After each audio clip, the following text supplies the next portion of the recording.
Some businesses don't care if the economy is doing well or not. They just keep going. That's what we're talking about today. Small business ideas that are solid, even when money's tight.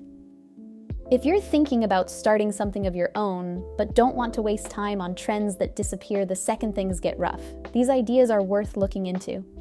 They're useful, and they meet needs that don't stop just because people are cutting back. Let's get into it.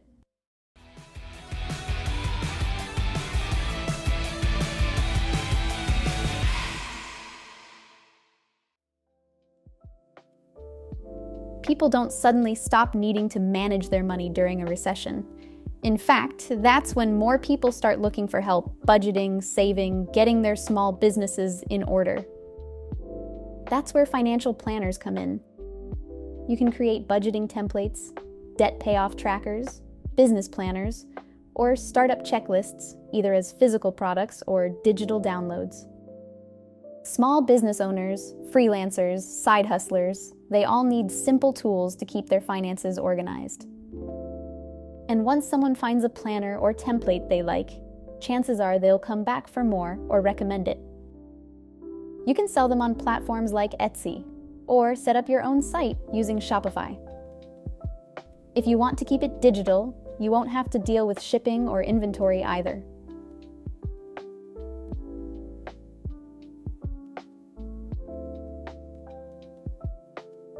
Skincare isn't going anywhere. It might not feel like an essential, but people still prioritize it, especially natural or handmade options that feel more thoughtful and personal.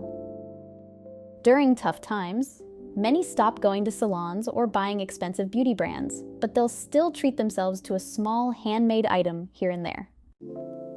Think lip balms, body scrubs, facial oils, natural deodorants, and soaps.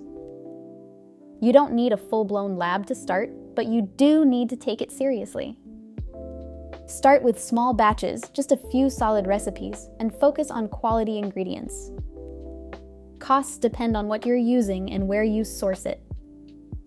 If you're making products like soap, there's a learning curve, and regulations vary by country. So it's important to research laws and safety guidelines. Starting small lets you test, improve, and build a brand that feels intentional without overspending. Local markets and online stores can both work. And if your products have a unique scent, texture, or purpose, like calming stress or helping dry skin, you're not just selling skincare, you're offering a little relief people can afford.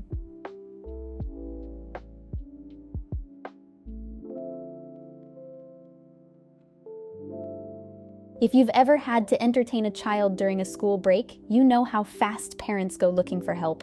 That's why printable kids activities are always in demand. Educational games, coloring sheets, learning packs, holiday-themed worksheets. These are lifesavers for busy parents and even teachers. You make them once and sell them over and over. You don't need to be a teacher to make them either. As long as your content is fun, age-appropriate, and easy to use, parents will appreciate the help. This works well on Etsy or your own website, and social media, especially Pinterest, is a good way to drive traffic to your shop. If you speak more than one language, even better. You can offer bilingual options and reach more customers.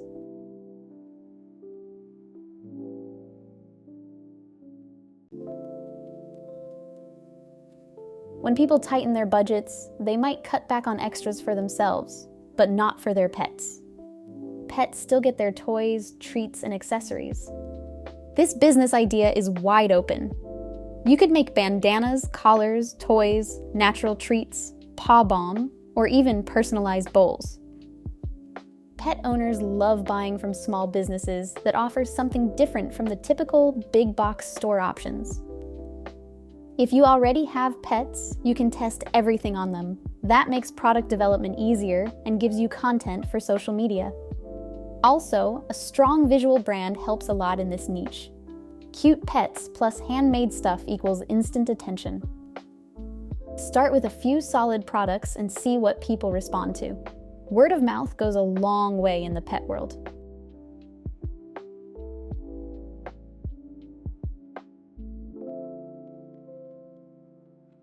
Crochet and knitting aren't just hobbies, they're also reliable businesses when done right.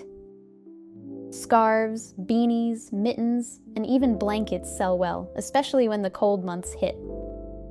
Handmade items feel personal. They're thoughtful gifts, and people are willing to pay more for something that's well-made and unique. If you already know how to crochet or knit, you're a step ahead. But even if you're learning, simple patterns like chunky scarves or headbands can still sell.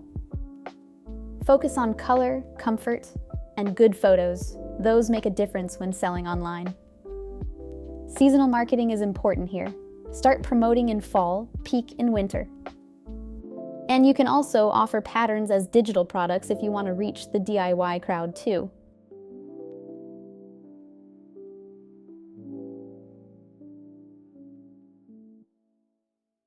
This is a big category, but that's also why it works so well. Digital products are flexible, low cost to make, and once done, they keep selling. You can make things like meal planners, business templates, habit trackers, workout logs, or even custom wall art. The trick is to keep it specific. The more focused your product is, the more likely someone is going to find it and buy it.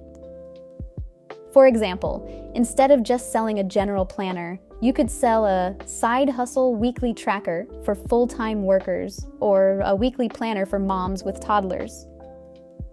Niche down and speak to someone specific. These types of products sell best on Etsy, Gumroad, or your own site. You don't need a big audience to start, but having one definitely helps. So don't skip social media just because it feels slow in the beginning.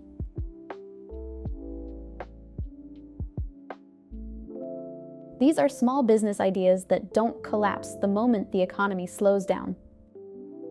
They all have one thing in common. People still need them, even when money's tight. They offer real value, not just nice-to-haves. And more importantly, you can start small and grow from there. Don't stress about finding the perfect idea. Pick the one that fits you best and focus on making it work in a simple, consistent way. Test, improve, repeat.